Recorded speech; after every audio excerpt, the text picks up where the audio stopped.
खुलुमबाय रायजोफोर दिनै मोनाबिलिनि खौराङाव फिन खेबसेबाव बयखौ बरायनानै लाग्रोबाय। दासिमनि खौरांफोरा जाबाय गिबि खौराङाव दिसपुर सेक्रेटारियेटआव जानाय मोनसे खौरांगिरि मेलनि गेजेरजों गिबि मन्त्रि डक्टर हिमन्त बिश्व शर्माया गोबां गोनांथार बाथ्रा फोसावदों। जों मिथिगौ रायजोनि गोबां जिल्लायाव आरो माखासे जिल्लानि गुबुन गुबुन जायगाफोराव माखासे दान सिगांनिफ्रायनो एभिक्शन खालामनानै आयेन बेरेखायै दखल खालामग्राफोरनि हाखौ उदां खालामनो हादोंमोन। बे बिथिंखौ नोजोर बोनानै गिबि मन्थ्रिया फोसावदों दासिम 1,09,326 बिगा हाखौ एभिक्शन खालामनानै आयेन बेरेखा दखल खालामग्राफोरनिफ्राय उदां खालामनो हाबाय। बे बाथ्राखौ मिथिहोदों आसामनि गिबि मन्थ्रि डक्टर हिमन्त बिश्व शर्मा बिथाङा। गोजौ बिजिरसालिनि बिथोन बादियै गिबि मन्थ्रिया खौरांगिरि मेल लानायनि गेजेरजों फोसावदों। खौरांगिरि मेलाव बिथाङा बुंबावोदि बिजिरसालिनि बिथोन बादियै मोनसे कमिटि दानाय जागोन आरो बे कमिटिखौ हाग्रा सिमाफोरखौ सिमा होनो थाखाय दानाय जादों।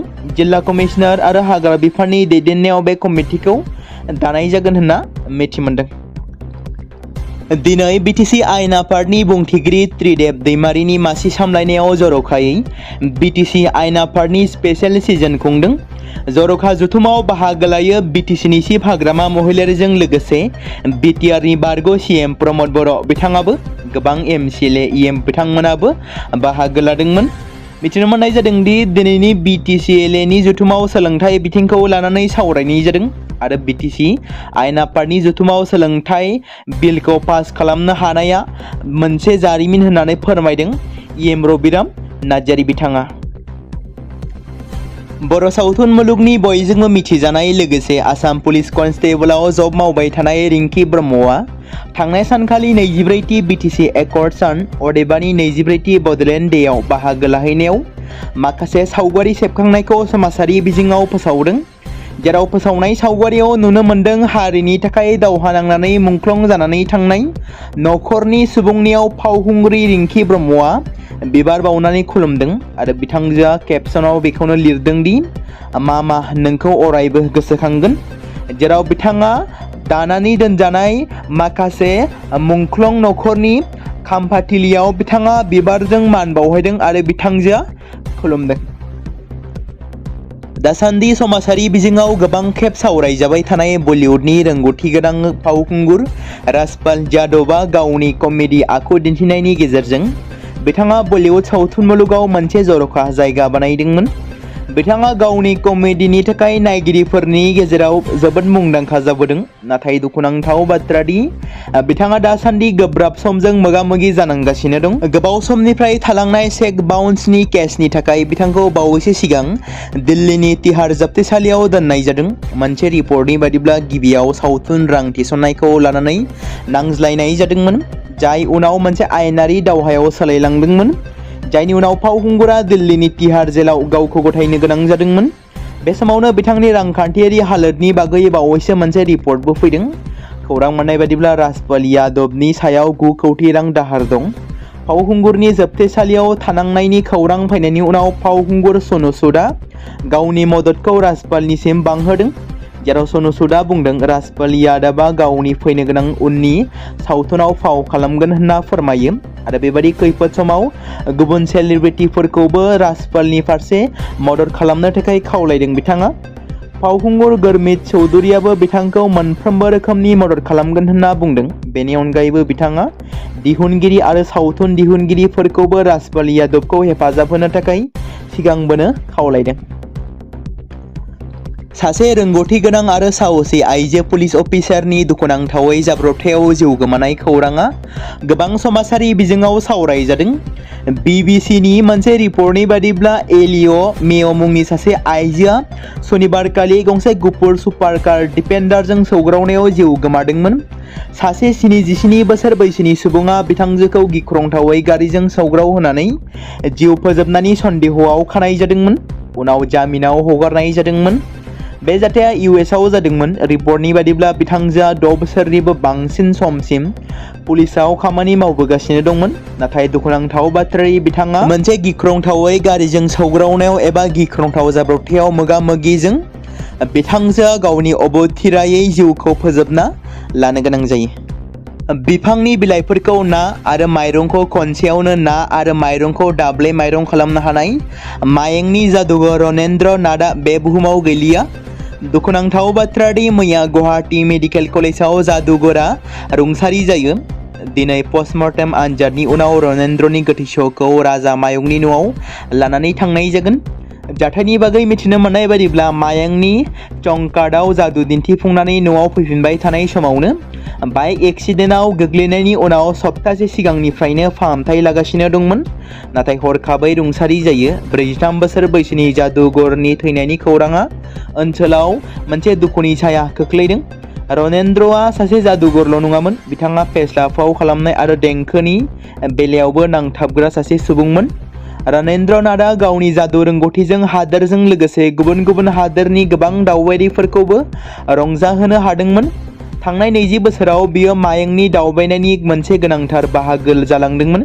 सानफ्रोमबो गुबुन गुबुन जायगानिफ्राय फैनाय दावबायारिफ्रा राजा मायंनि न'आव रनेन्द्रखौ नायनो फैयोमोन।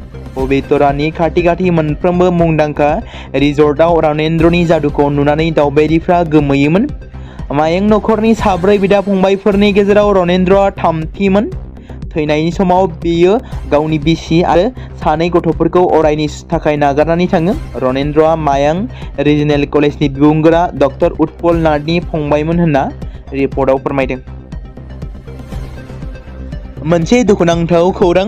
बर' हारिनि सिनायथि, रैखाथि आरो थामोनथानि थाखाय गोख्रों आरो सांग्रां बिबान लानानै खामानि मावबोनाय, गामि आरो समाज फोसाबनायनि फारसे गोख्रों हाबा मावबोनाय मोनसे समनि सानजा सानजारि नोगोर दखरा खौस्टि बर' सुबुं आफादनि आफादगिरि जितेन बर' बिथाङा थांनाय 21 आगस्ट 2025 खालारखालि फुंनि 2 रिंगायाव हरखाबै प्रेसार स्ट्रक जानानै रुंसारि जादोंमोन।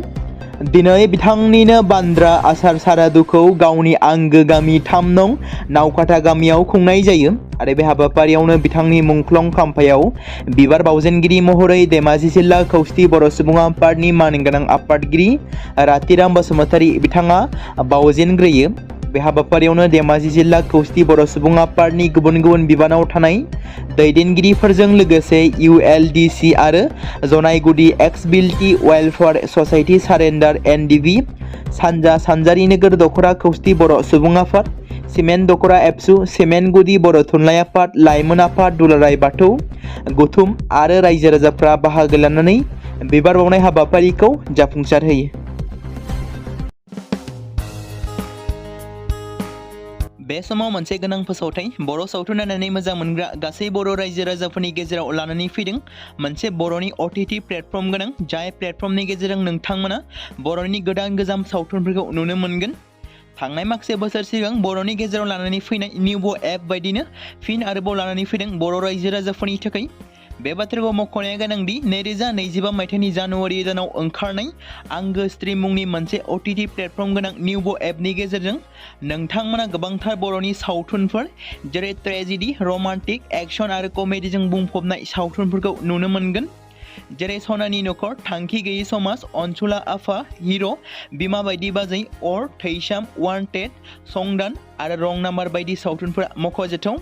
बेफोर सावथुनफोरखौ नायनो थाखाय नोंथांमोना गिबियावनो आंगो स्ट्रिम एपखौ गाव गावनि मबाइलाव थानाय प्ले स्ट'रनिफ्राय डाउनल'ड खालामनानै लोगोसे इनस्टल खालामनानै गावनि मबाइल नाम्बारजों लगइन खालामनानै लाग्रोनांगोन।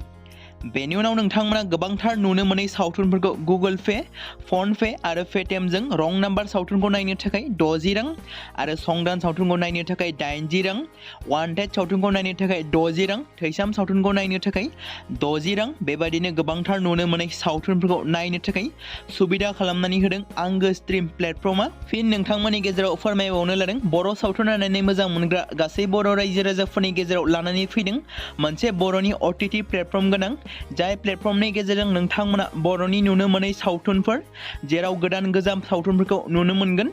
बे बाथ्राखौ मख'नाया गोनांदि 2025 मायथाइनि जानुवारि दानाव दिहुनजानाय आंगो स्ट्रिम मुंनि मोनसे OTT प्लेटफर्म गोनां एपनि गेजेरजों नोंथांमोना गोबांथार बर'नि ट्रेजेडि, रमान्टिक, एक्शन आरो कमेडिजों बुंफबनाय सावथुनफोरखौ नुनो मोनगोन। जेरै रं नाम्बार, संदान, वान्टेड, थैसाम, अर, बिमा बायदि बाजै, हिर', अनसुलाफा, थांखि गैयि समाज, सनानि नखर बायदि बायदि सावथुनफ्रा मख'जाथाव। बेफोर सावथुनफोरखौ नायनो थाखाय नोंथांमोना गिबियावनो आंगो स्ट्रिम एपखौ गाव-गावनि मबाइलाव थाखानाय प्ले स्ट'रनिफ्राय इनस्टल खालामनानै गावनि मबाइल नाम्बारजों लगइन खालामखांनायनि उनाव नोंथांमोना गोबांथार नुनो मोननाय सावथुनफोरखौ गुगोल पे, फन पे आरो पेटिएमजों रं नाम्बार सावथुनखौ नायनो थाखाय 60 रां, संदान सावथुनखौ नायनो थाखाय 80 रां, वान्टेड सावथुनखौ नायनो थाखाय 60 रां, थैसाम सावथुनखौ नायनो थाखाय 60 रां, बेफोरबायदिनो अर सावथुनखौ नायनो थाखाय 60 रां पे खालामनांगोन। बेबायदिनो गोबांथार नुनो मोननाय बर' सावथुनफोरखौ नायनो थाखाय सुबिदा खालामनानै होदों आंगो स्ट्रिम प्लेटफर्मआ।